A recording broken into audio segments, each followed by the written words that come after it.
Good morning बच्चों, मैं हूं अमित तिवारी और आप देख रहे हैं अपना YouTube channel focus on physics, यानी कि फिजिक्स पर फोकस। फिजिक्स पे ही फोकस करने हैं, आपको फोकस करना है हर एक सब्जेक्ट पर, लेकिन हमारे इस लेक्चर में आपको सिर्फ फिजिक्स पे फोकस करने हैं, बाकी आप अपना पढ़िए। बच्चों, आज का जो क्लास है वो हिंदी मीडियम वाले बच्चों के लिए है और आज के क्लास चैप्टर 1 का डे 6 यानी कि लेक्चर नंबर 6 होने वाला है। और इस लेक्चर 6 में फिजिक्स के चैप्टर 1 क्लास 12th का डे 6 लेक्चर में हम बहुत सारे छोटे छोटे टॉपिक पढ़ने वाले हैं जो कि आपके लिए काफी इंपॉर्टेंट साबित होगा। शुरू करते हैं आज के क्लास को। आज के क्लास का पहला टॉपिक है बुआ विद्युत क्षेत्र। कि विद्युत क्षेत्र होता क्या है। नाम से पता चल रहा है कि विद्युत के आसपास का जो क्षेत्र बनता होगा या विद्युत के द्वारा जो आसपास का क्षेत्र बनता होगा उसको विद्युत क्षेत्र कहते होंगे। बिल्कुल सही बात है, लेकिन इसको एक एग्जांपल से समझेंगे हम लोग, बेहतर तरीके से समझेंगे। जैसे कि अगर आप पुरानी फिल्में देखते होंगे तो उसमें दो डायलॉग बड़ा फेमस होता था। उसमें होता क्या था कि एक विलेन और हीरो के बीच में जब दुश्मनी हो जाती थी तो हीरो विलेन को मारने के लिए उसके गांव, उसके घर या उसके शहर में चला जाता था।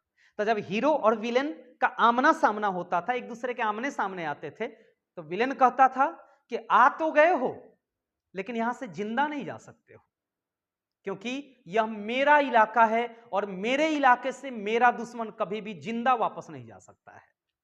यानी कि उसने इलाका नाम बोल करके यह बताने की कोशिश की कि तुम मेरे क्षेत्र में आ गए हो और मेरे क्षेत्र से तुम जिंदा वापस नहीं जा सकते हो। मैं जिस तरीके का चाहूं उस तरीके का व्यवहार तुम्हारे साथ कर सकता हूं। मैं चाहूं तो जिंदा छोड़ सकता हूं, चाहूं तो मार सकता हूं। यानी कि ये जितना क्षेत्र दिख रहा है उसमें सिर्फ मेरा फोर्स काम करेगा। उस पर जो हीरो था वो कहता था कि इलाका तो कुत्तों का होता है। बस इसी बात से विलेन को बुरा लग जाता था, झगड़े होते थे, मैक्सिमम विलेन मर जाता था या फिर हीरो पिटा जाता था, लहूलुहान हो जाकर के फिर ठीक होने चला जाता था। 5-6 दिन के बाद ठीक होके आता था, तब मरता था। यानी कि उस पिक्चर में जो विलेन था वो बताने की कोशिश कर रहा था कि तुम जिस क्षेत्र में आए हो वो टोटल मेरा साम्राज्य है और इसके अंदर सिर्फ मेरा फोर्स काम करेगा। सेम टू सेम है ये विद्युत क्षेत्र। हर एक का अपना क्षेत्र होता है। जैसे जब आपसे कोई वोट मांगने आता है पंचायत में या फिर मुखिया, तो कहते हैं कि आपके क्षेत्र से अनुभवी उम्मीदवार, सुयोग्य उम्मीदवार खड़े हुए हैं। यानी कि क्षेत्र बताने की कोशिश करता है। जैसे कि हमारे गांव का जो मुखिया होगा उसका वैल्यू या उसका पावर किसी दूसरे गांव में उतना नहीं होगा जितना होना चाहिए। हमारे स्टेट के जो मुख्यमंत्री होंगे उनका पावर दूसरे स्टेट में उतना नहीं होगा जितना होना चाहिए। हमारे प्रधानमंत्री का पावर हमारे कंट्री में जितना है दूसरे कंट्री में उतना नहीं हो सकता है। यानी कि सबका अपना एक क्षेत्र बांटा गया है। उसी तरह से जो आवेशित कण होते हैं वो भी आसपास अपना एक क्षेत्र बना करके रखते हैं। कैसे क्षेत्र बनाते हैं देखिए, सपोज कीजिए एक आवेशित कण है और इसका जो आवेश है वो आप धनात्मक मान लेते हैं। फॉर एग्जाम्पल एक और समझो, सपोज कीजिए कि ये आपका घर है, ठीक है ना, और इस घर के आसपास इस घर का बाउंड्री है, यानी कि आपके घर का बाउंड्री है और आप अंदर हैं, यानी कि पॉजिटिव चार्ज के साथ आप अंदर बैठे हुए हैं।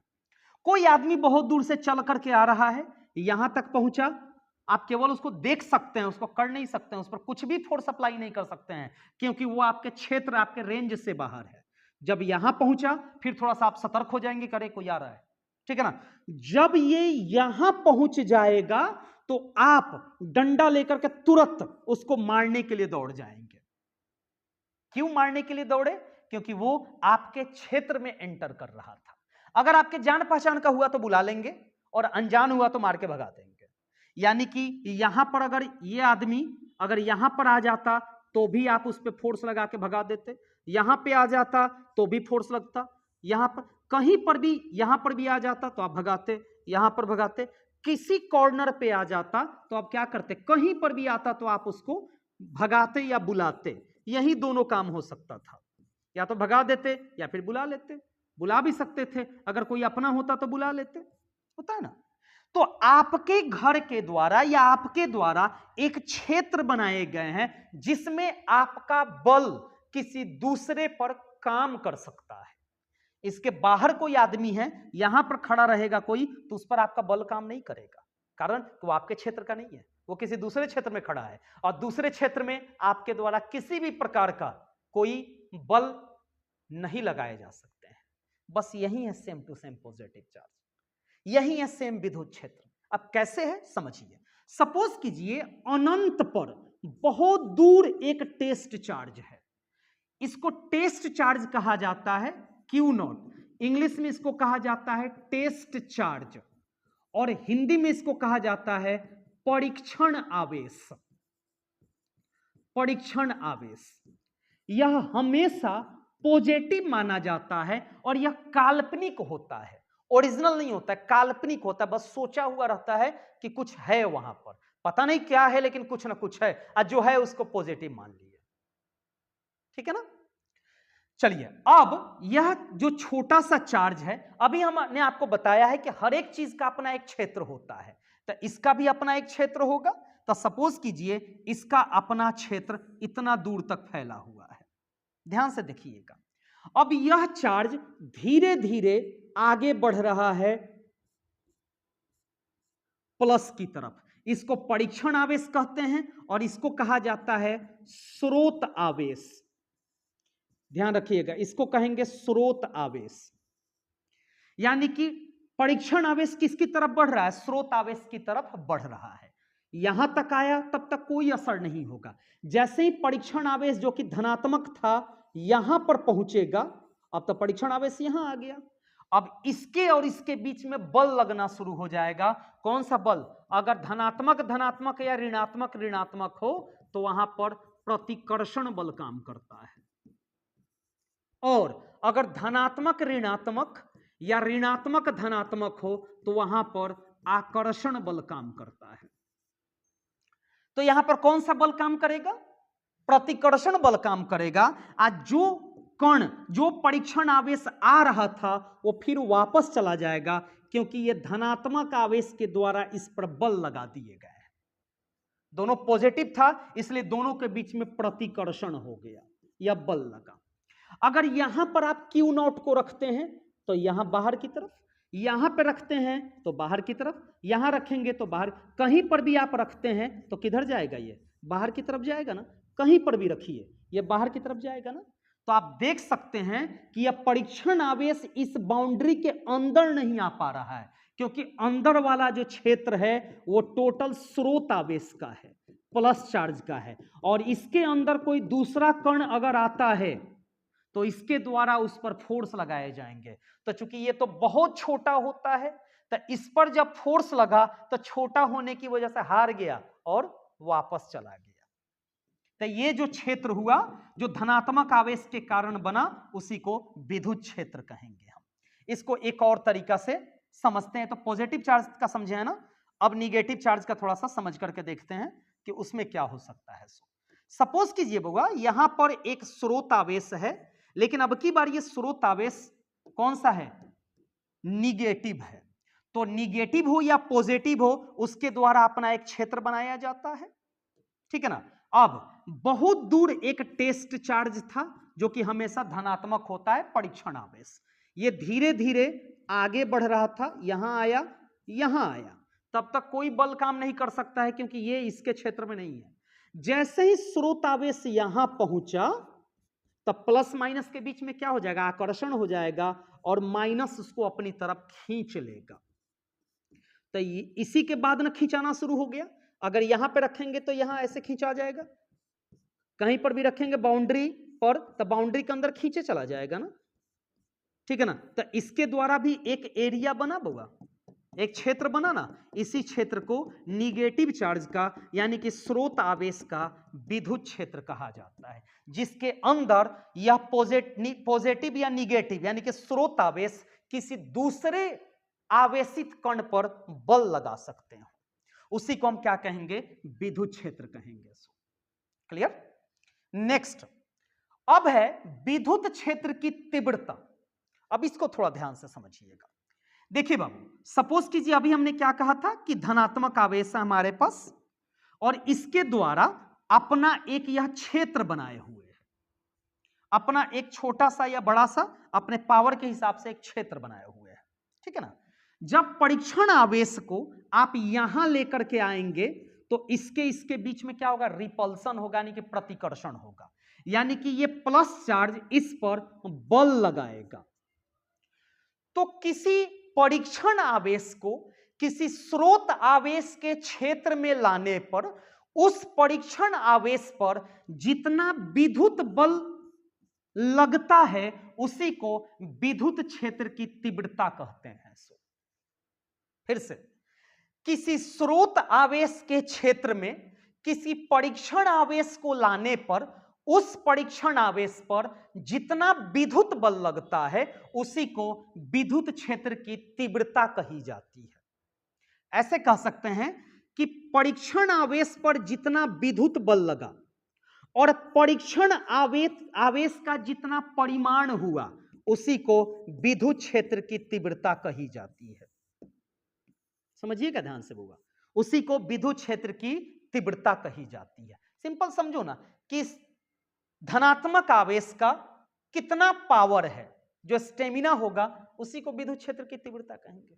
विद्युत क्षेत्र का जो स्टेमिना हुआ, पावर हुआ, ताकत हुआ, उसी विद्युत क्षेत्र की तीव्रता कहेंगे। जैसे कि मान गए आपके घर में कोई घुस गया, आपके बाउंड्री के अंदर घुस गया, आपने उसे कस के कूट दिया। अब आपके पावर के बारे में कौन हिसाब लगा सकता है, जो पिटाया है सो या आप? आपके मन में सीधा एक ही आंसर होगा कि जो पिटाया होगा वही कह सकता है कि उनका क्षेत्र कितना चौड़ा है, सो क्षेत्र कितना पावरफुल है।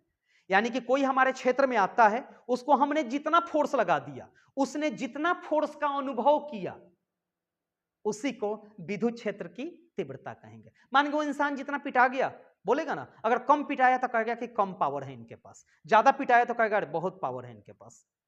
तो जो पावर बता रहा है उसी को विद्युत क्षेत्र की तीव्रता कहेंगे हम।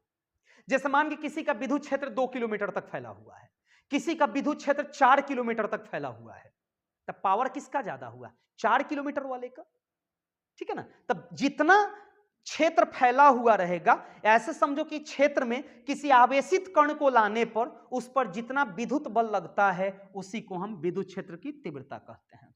फॉर्मूला के अकॉर्डिंग इसका डेफिनेशन थोड़ा चेंज है। कह रहा है विद्युत क्षेत्र में स्थित किसी परीक्षण आवेश पर लगने वाले विद्युत बल तथा धन परीक्षण आवेश के परिमाण के अनुपात को, यानी कि धन परीक्षण का कितना वैल्यू था, कितना विद्युत बल लगा, दोनों का अनुपात हमने निकाल दिया, विद्युत क्षेत्र की तीव्रता निकल गई, उसी को विद्युत क्षेत्र की तीव्रता कहते हैं। समझ गए बात को ना।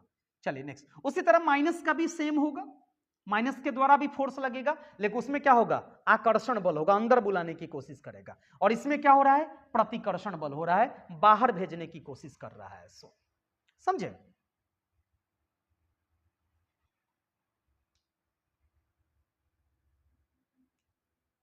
समझे। नेक्स्ट, विद्युत क्षेत्र के बारे में कुछ इंपॉर्टेंट बातें। अब क्या है विद्युत क्षेत्र के बारे में कुछ इंपॉर्टेंट बातें?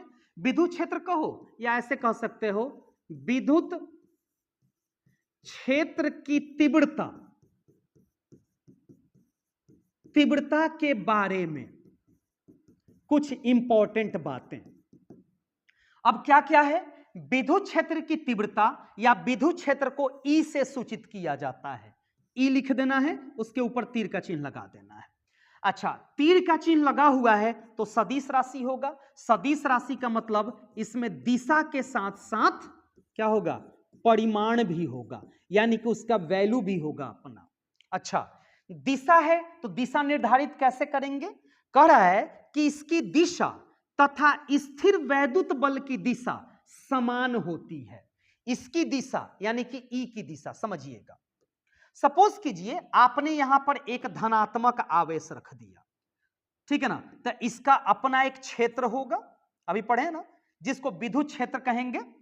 यहां पर जब आप किसी परीक्षण आवेश को रखेंगे तो प्लस, आइए तो हमेशा प्लस होता है, प्लस प्लस के बीच में क्या होगा, प्रतिकर्षण हो जाएगा, यानी कि बल किधर लग रहा है, बाहर की तरफ बल लग रहा है। तो इस स्थिति में विद्युत क्षेत्र भी बाहर की तरफ होता है, यानी कि धनात्मक आवेश का विद्युत क्षेत्र बाहर की तरफ होता है। वहीं अगर ऋणात्मक आवेश रहता बुआ, माइनस चार्ज रहता, तो इसका भी अपना क्षेत्र होता है, होगा ना। तो जब यहां पर आप किसी परीक्षण आवेश को रखेंगे तब परीक्षण आवेश अंदर की तरफ जाएगा, तो बल किधर लग रहा है, अंदर की तरफ लग रहा है, तो इसका विद्युत क्षेत्र भी अंदर की तरफ लगेगा। यानी कि माइनस के द्वारा विद्युत क्षेत्र किधर लगता है, अंदर की तरफ प्रयोग होता है या अंदर की तरफ लगता है। विद्युत क्षेत्र की दिशा होती है तभी वो सदिश राशि है। अब दिशा क्या होगा, किसी धन परीक्षण आवेश पर जो विद्युत बल लगेगा उसका जो दिशा होगा वही दिशा किसका होगा, विद्युत क्षेत्र की तीव्रता का भी होगा। अब देखो बाहर था तब विद्युत क्षेत्र बाहर, विद्युत बल अंदर की तरफ था तब विद्युत क्षेत्र भी अंदर की तरफ। ध्यान रखिएगा इस चीज को, वही चीज कह रहा है।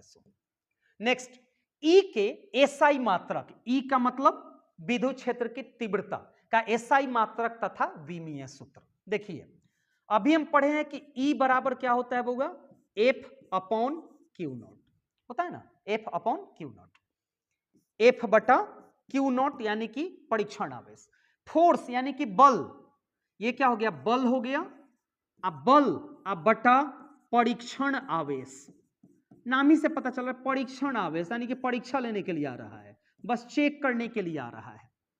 फोर्स का न्यूटन, आवेश का कूलम्ब, यानी कि हमारे पास हो गया न्यूटन प्रति कूलम्ब।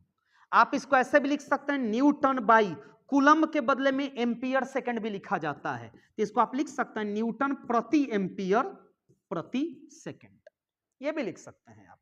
और एम्पियर सेकंड ऐसे भी लिख सकते हैं, और एम्पियर सेकंड को क्या कहा जाता है, कूलम्ब कहा जाता है। अब -1 है तो माइनस कर दीजिए, ये लिखिए, ये कोई भी लिख दीजिए, सही है, समझ गए। अब कह रहा है विमीय सूत्र निकालिए, ये तो ऐसा ही मात्रक हो गया। अब विमीय सूत्र के लिए थोड़ा सा पैटर्न हमें चेंज करने होंगे, बदलने होंगे। ई बराबर होता है एफ अपॉन क्यू नॉट, ठीक है ना। एफ का मतलब बल, अब बल को क्या लिखते हैं, न्यूटन, आ क्यू को कूलम्ब। न्यूटन को हमने बोला था कि रट जाओ केजी मीटर बटा सेकेंड स्क्वायर, और कूलम्ब के बदले में हमने क्या लिखा है, एम्पियर सेकंड लिखा है ना, तो एम्पियर सेकंड लिख दो। अब kg metre by second square, second second का पावर 3 और एम्पियर का एम्पियर हो गया। यानी कि आप इसे बुआ लिख सकते हैं केजी मीटर सेकंड को ऊपर भेजो, सेकंड का पावर -3, आ एम्पियर को ऊपर भेजो तो एम्पियर का पावर -1। ये जो मात्रक निकला इसको कहा जाता है एम के एस ए मात्रक। मैंने पिछले क्लास में इसकी चर्चा भी की थी, ठीक है ना।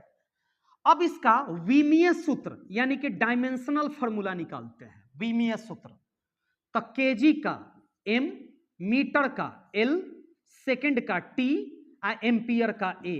केजी के ऊपर कुछ नहीं है तो 1, मीटर के ऊपर कुछ नहीं है तो 1, सेकंड के ऊपर -3 है तो -3, और एम्पियर के ऊपर -1 है तो -1 कर दीजिए। ये हो गया इसका विमीय सूत्र हो गया। किसका किसका होगा, विद्युत क्षेत्र की तीव्रता का। तुम ध्यान से देखना, छोटे छोटे टर्म को हम तोड़ रहे हैं ताकि जिनको फिजिक्स अगर नहीं भी आता है तो अच्छे से पढ़ लें। सो बेहतर पढ़ो, सब टेंशन नहीं लेने का, एकदम आराम से पढ़ने का। बाकी समझाने के लिए हम हैं यहाँ पर। वो अलग बात है कि आप लोग नहीं पढ़ते हो, चाहे समझने की कोशिश नहीं करते हो, लेकिन समझाने के लिए तो हम हैं ही। टीचर हैं तो हमारा काम ही है समझाना, बाकी आपकी मर्जी। नेक्स्ट, किसी बिंदु आवेश के कारण विद्युत क्षेत्र ध्यान से देखिएगा। सपोज कीजिए कि आपके पास यहां पर एक स्रोत आवेश है, तो स्रोत आवेश प्लस भी हो सकता है और माइनस भी हो सकता है। इससे बहुत दूर, कितना दूर, सपोज कीजिए इससे बहुत दूर यानी कि r दूरी पर एक छोटा सा आवेश है। बुआ आज छोटे से आवेश को क्या कहा जाता है, क्यू नॉट कहा जाता है, परीक्षण आवेश। आपको क्या लगता है कि प्लस प्लस के बीच, ये भी तो प्लस ही ना है, लेकिन छोटा है, तब प्लस प्लस के बीच में क्या होगा, आकर्षण या प्रतिकर्षण? आकर्षण नहीं, प्रतिकर्षण होगा।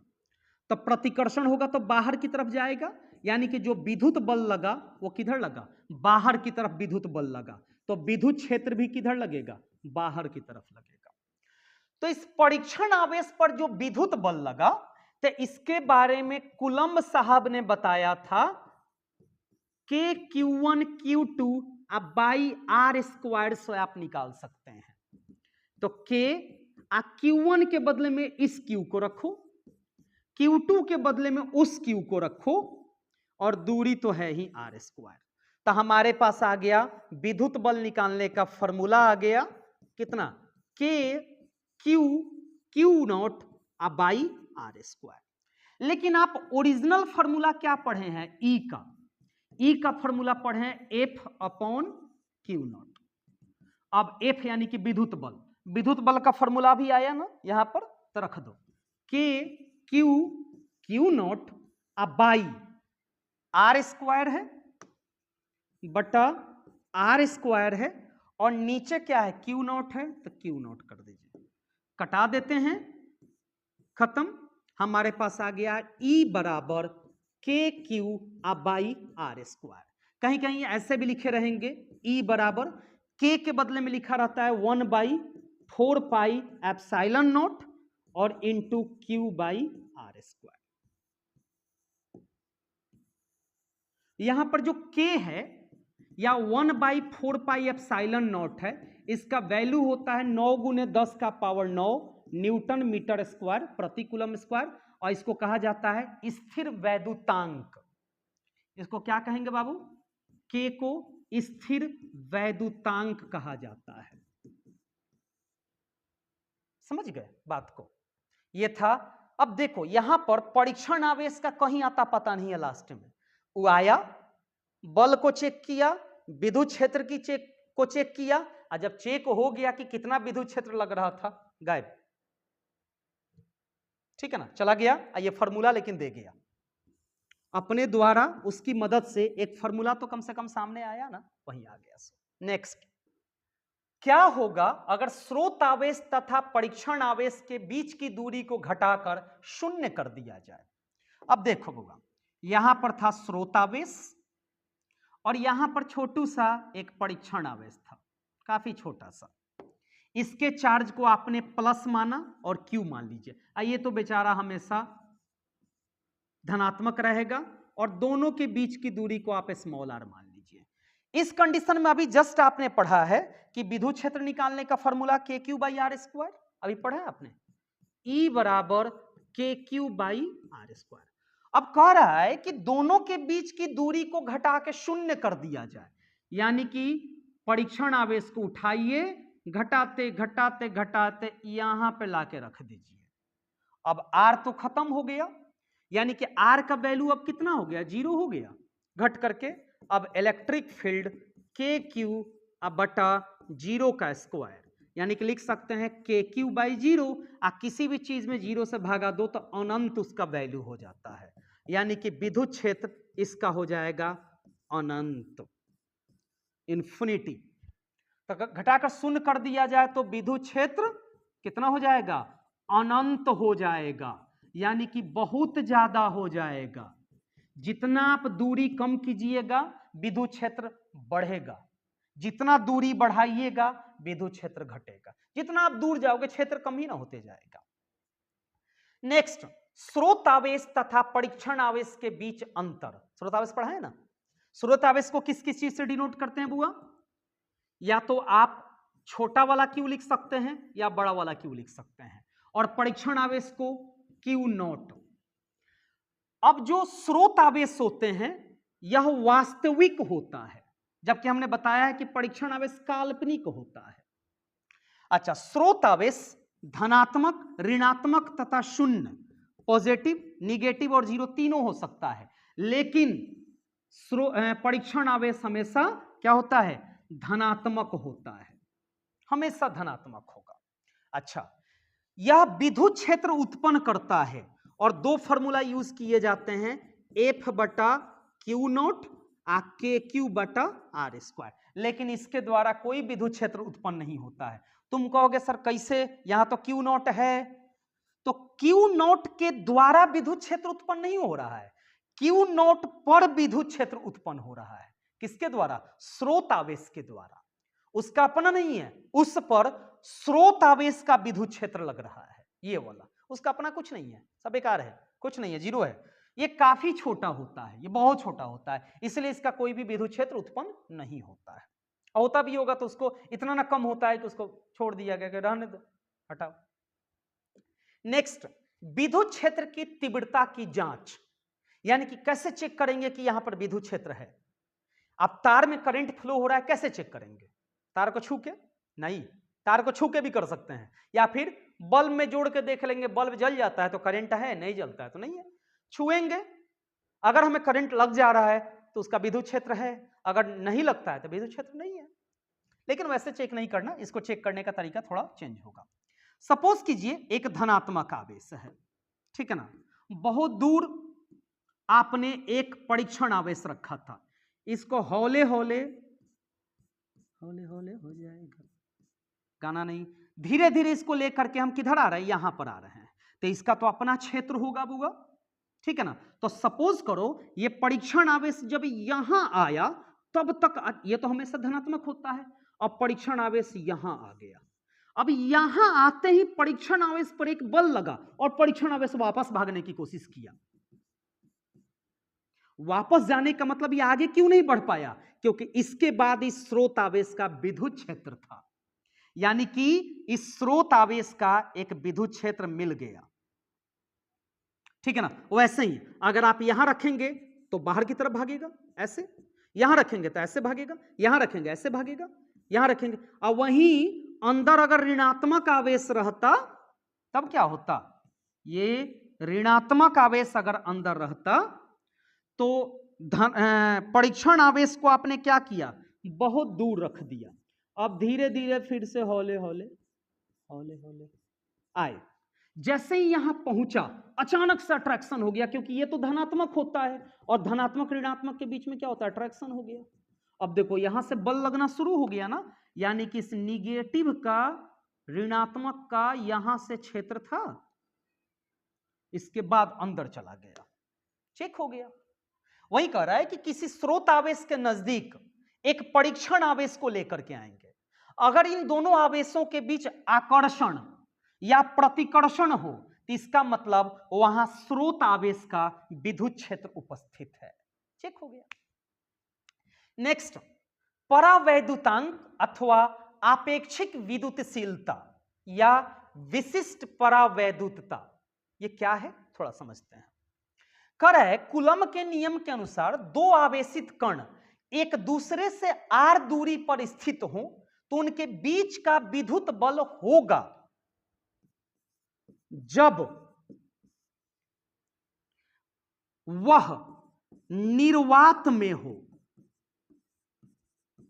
जब वह निर्वात में हो। जैसे मान गए दो आवेशित कण हैं, ध्यान दीजिएगा बुआ, एक आवेशित कण यहां पर है और एक आवेशित कण यहां पर है, एक का आवेश Q1 और दूसरे का आवेश Q2 और दोनों के बीच की दूरी स्मॉल r से हमने डिनोट कर दिया। आप सीधे लाइन से बनाइएगा अच्छा रहेगा। सो ये A हो गया और ये B हो गया, ये दोनों को कहां रखे गए हैं बुआ, निर्वात में रखे गए हैं,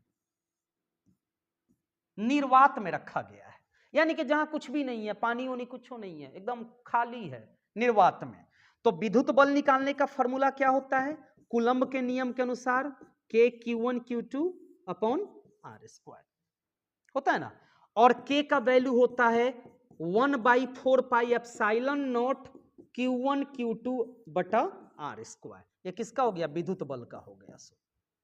अब इसी दोनों कण को हमने किसी माध्यम में रख दिया, सपोज कीजिए अब इसी दोनों कण को हमने उठाया, ध्यान दीजिएगा, इसको हमने उठाया, इसको भी हमने उठाया, जितनी दूरी पर पहले था उतनी ही दूरी पर हमने इसे रख दिया, आवेश भी उतना ही हमने रखा, नाम भी वही रखा हमने, बस माध्यम बदल दिया, यानी कि इसको किसी माध्यम में रख दिया हमने, जैसे कि पानी में रख दो, किसी दूसरे चीज में रख दो, उसी दोनों को उठा के हमने रख दिया। अब इस दोनों के बीच भी विद्युत बल लगेगा, तो इस दोनों के बीच जो विद्युत बल लगेगा उसका फॉर्मूला यूज करेंगे K Q1 Q2 बटा r²।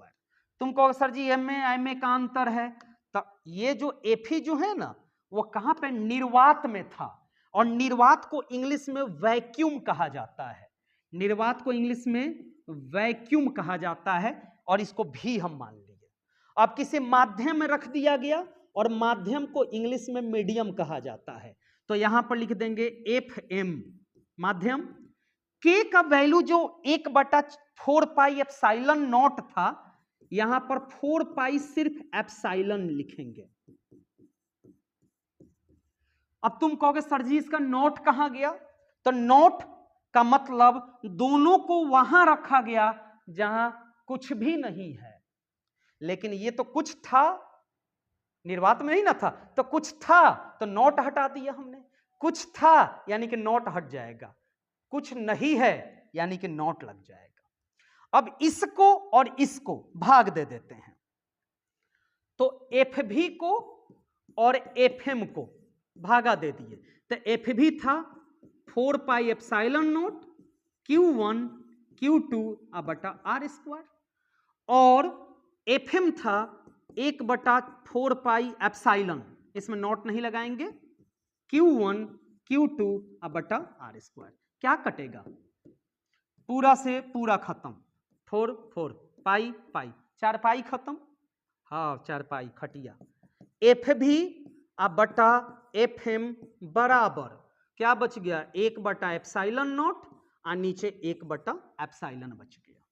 अब देखें एफ भी बटा एफ एम बराबर, यह एप्सिलॉन ऊपर चला गया तो इसको ऐसे लिखेंगे एप्सिलॉन बटा 1, गुना उना करेंगे तो एप्सिलॉन बटा एप्सिलॉन नॉट, यानी कि एफ भी बटा एफ एम बराबर आ गया एप्सिलॉन बटा एप्सिलॉन नॉट। और ये जो दिख रहा है ना, या ये दिख रहा है, इसको लिखा जाता है एप्सिलॉन आर, और एप्सिलॉन आर का मतलब होता है ये पूरा टर्म, यानी कि परावैद्युतांक अथवा आपेक्षिक विद्युतशीलता अथवा विशिष्ट परावैद्युतता कहते हैं इसको, याद रखिएगा। एक और नाम कहीं कहीं लिखा हुआ है, एप्सिलॉन बटा एप्सिलॉन को क्या लिखे हैं, एप्सिलॉन आर लिखे हैं ना, इसको एक और नाम दिया जाता है कप्पा।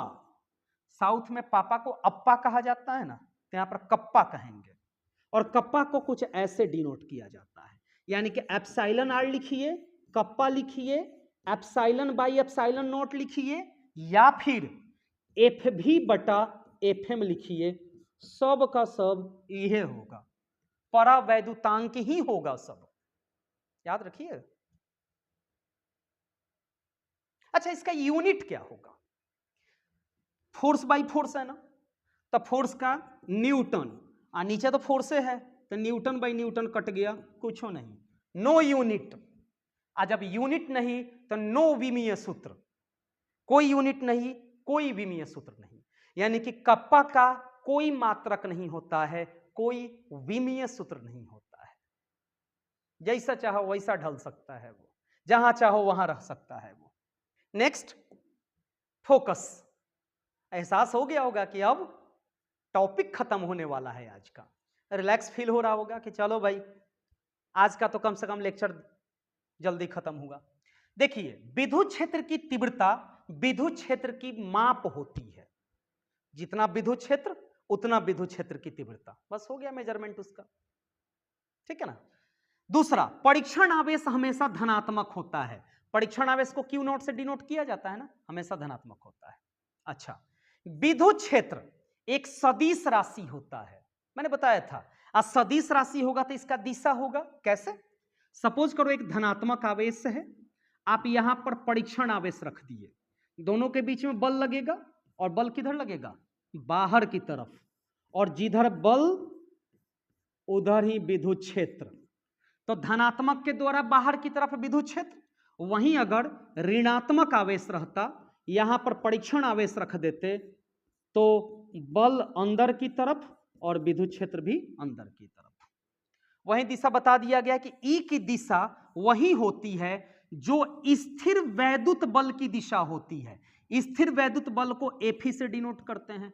तो देखो एफी बाहर ई बाहर, एफी अंदर ई अंदर, ऐसे मत समझना कि तीर बाहर दिया तो ये तीर सदिश राशि को बता रहा है, ऐसे मत लिख देना अंदर है तो ऐसे, ये नहीं होता है। ऊपर है तो ऐसे मत लिख देना, ये नहीं होता है। अच्छा, अगर r बराबर 0 तो E का मान अनंत हो जाता है, मैंने पढ़ाया था, सिंपल सा चीज है। देखो इलेक्ट्रिक फील्ड का फॉर्मूला होता है KQ अपॉन R²। तो KQ कह रहा है R का वैल्यू 0 कर दीजिए, किसी भी चीज में 0 से भागा दीजिएगा तो अनंत हो जाएगा। अगर R का वैल्यू 0 हो तो विद्युत क्षेत्र अनंत हो जाता है। कप्पा एक विमाहीन तथा मात्रकहीन राशि होती है। देखिए कप्पा का फॉर्मूला होता है, अभी पढ़े हैं ER, और ER का फॉर्मूला होता है FB बटा FM। फोर्स वैक्यूम में, निर्वात में तो न्यूटन, ये भी फोर्स है तो न्यूटन, न्यूटन न्यूटन कट गया, कोई मात्रक नहीं, कोई विमा नहीं। नेक्स्ट, परीक्षण आवेश किसी भी प्रकार का विद्युत क्षेत्र उत्पन्न नहीं करता है। क्यों? क्योंकि यह बहुत ही छोटा होता है, बहुत ही छोटा होता है। एक धनात्मक आवेश का विद्युत क्षेत्र अनंत पर शून्य होता है। अब कैसे? देखिए एक तरीका समझो, KQ बटा R² होता है ना, कह रहा है कि अनंत पर, तो R का वैल्यू अनंत रख दो, तो किसी भी नंबर में अगर अनंत से भागा दीजिएगा तो 0 हो जाएगा, शून्य होता है। ऐसे भी समझो एक चीज, धनात्मक आवेश है ना, यहां पर परीक्षण आवेश रखेंगे तो दोनों के बीच में बल काम करेगा, बल किधर? बाहर की तरफ, तो विद्युत क्षेत्र भी बाहर की तरफ, बल और विद्युत क्षेत्र दोनों बाहर की तरफ, तो बाहर बाहर बाहर, तो जितना हम आगे बढ़ेंगे विद्युत क्षेत्र कम होता जाएगा, और एक समय आएगा कि विद्युत क्षेत्र 0 हो जाएगा अनंत पर जाकर के। वैसे समझो या ऐसे समझो। विद्युत क्षेत्र की तीव्रता विद्युत क्षेत्र की माप है, मैंने बताया है विद्युत क्षेत्र की माप है, फर्स्ट में लिखा गया था, शायद ये रिपीट हो गया है फिर से। उसके बाद एक धनात्मक आवेश का विद्युत क्षेत्र त्रिज्यीय बाहर की तरफ, धनात्मक आवेश का विद्युत क्षेत्र बाहर की तरफ, जबकि ऋणात्मक आवेश का विद्युत क्षेत्र अंदर की तरफ। देखिए ऋणात्मक आवेश का विद्युत क्षेत्र अंदर की तरफ, धनात्मक का बाहर। अब त्रिज्यीय क्या है? त्रिज्यीय मतलब त्रिज्या के अनुदिश। अब देखिए ये अंदर आएगा तो यही ना है, कहीं पर भी अंदर आएगा तो ऐसे, सॉरी ये तो पॉजिटिव है तो बाहर जाएगा ना, तो अगर ये बाहर जाए और इसको लाइन से मिलाएं हम, तो देख रहे हो त्रिज्या, यहां पर परीक्षण आवेश रखोगे तो बाहर जाएगा ये त्रिज्या, यहां पर रखोगे तो बाहर जाएगा ये त्रिज्या, यहां पर रखोगे बाहर ये त्रिज्या। तो त्रिज्या जितना आप खींच सकते हैं उतना ही इसका विद्युत क्षेत्र का लाइन भी खींच सकते हैं आप। यानी कि जिस तरह से केंद्र से त्रिज्या निकलता है उसी तरह से इसका विद्युत क्षेत्र भी निकलता है, इसीलिए उसमें लगाया गया है त्रिज्यीय यहां पर। तो निगेटिव का क्या होता है? अंदर की तरफ होता है। उम्मीद है बच्चों हमने तो समझाने की भरपूर कोशिश की, शायद आपको समझ में आ ही गया होगा। तो मिलते हैं अगले क्लास में, तब तक के लिए खुश रहिए, सुरक्षित रहिए और सबसे इंपॉर्टेंट पढ़ते रहिए। Thank you so much Babu.